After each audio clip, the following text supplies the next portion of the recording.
Once upon a time there was a whole colony of people trapped inside the hold of a huge ocean liner, unable to see out except for the view of the sea that they could glimpse through a few very small portholes. They had been there for an extremely long time. Nobody was sure how long, and generation upon generation had been born and had died in the vast space of time that had passed since they had set out on the voyage. Beliefs and traditions had grown up about the purpose and destination of the voyage, and especially about the unseen captain and the things that were going on the bridge. Since all the hatches were battened down and were made of the thickest and hardest steel that the voyagers could imagine, there was no way to see anything or anybody above deck, if indeed there was an above deck at all. But most of them believed in the existence of the bridge and the captain, even though they had never seen either and probably never would. Although they couldn't see the captain or the bridge, they did have a speaking tube, which was widely believed to lead to the captain's chair behind the helm. Many people spoke to the captain regularly, and a fair number of them claimed to have received answers back from him as well.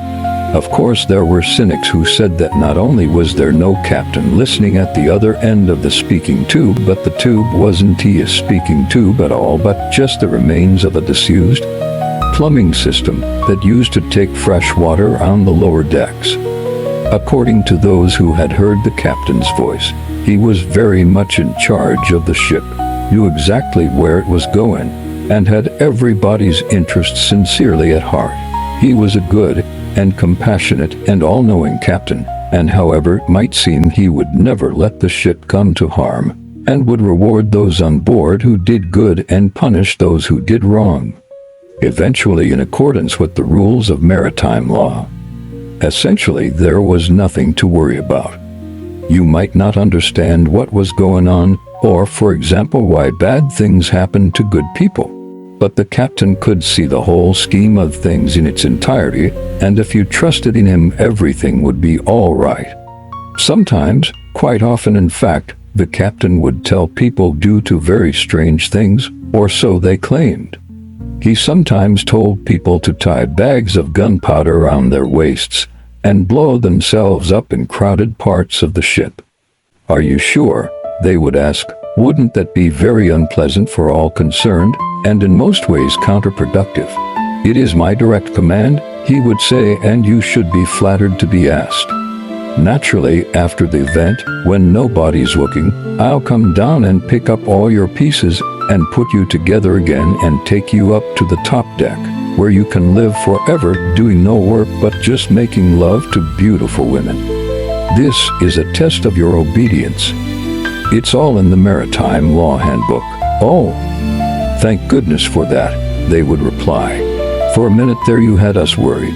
And off they would go to the powder store.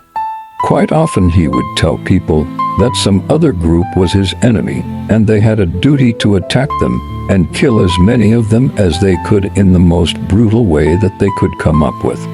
People never argued about that instruction. They seemed to get stuck into the task straight away with relish. The funny thing was, it often emerged that he had told the other group exactly the same thing, as well as the people who claimed to communicate with the captain either directly or through intermediaries. There were two main groups who were skeptical about his very existence. The less arrogant of the two, the captics, held that there simply wasn't enough evidence to say whether there was a captain on the bridge or not. More extreme in their views were the captics, who were convinced that the captain did not exist, but had been invented by those who could not live with the obvious truth that the ship was drifting and there was nobody whatever at the helm. Mostly the captics and the captics just argued with one another on chat shows and didn't really make any difference to anything. They never blew themselves up in crowded places, however, and never started any wars. A more significant group were the scientists, who set themselves the task of looking for purpose and intelligence in the behavior of the ship and its alleged helmsman. They made observations of the sun and moon and stars through the portholes and measured the height of the waves, and produced graphs and diagrams of the ship's course. They could find nothing to suggest that it wasn't simply drifting on the deep ocean currents. As they became more ambitious, they initiated a series of experiments in high-energy physics to try to make a hole through one of the hatches. Through this hole, they believed, it would be possible to observe the bridge and the captain, if any, by using a scientific instrument, such as a mirror on a stick. This was an immensely expensive scientific enterprise involving years of continuous scraping on the same bit of the hatch with dinner knives and screwdrivers. And there were many respectable theorists who suggested that it would never be possible to make a hole through a hatch in this way. Others suggested that, as they didn't actually know what lay beyond the hatch, it was a very dangerous thing to do. It could be the thin end of a terrifying wedge. Once scientists discovered they could make a hole in a hatch, maybe they would start making holes in other parts of the ship and let the water in. Besides, many of them argued, this whole approach was too literal and unspiritual.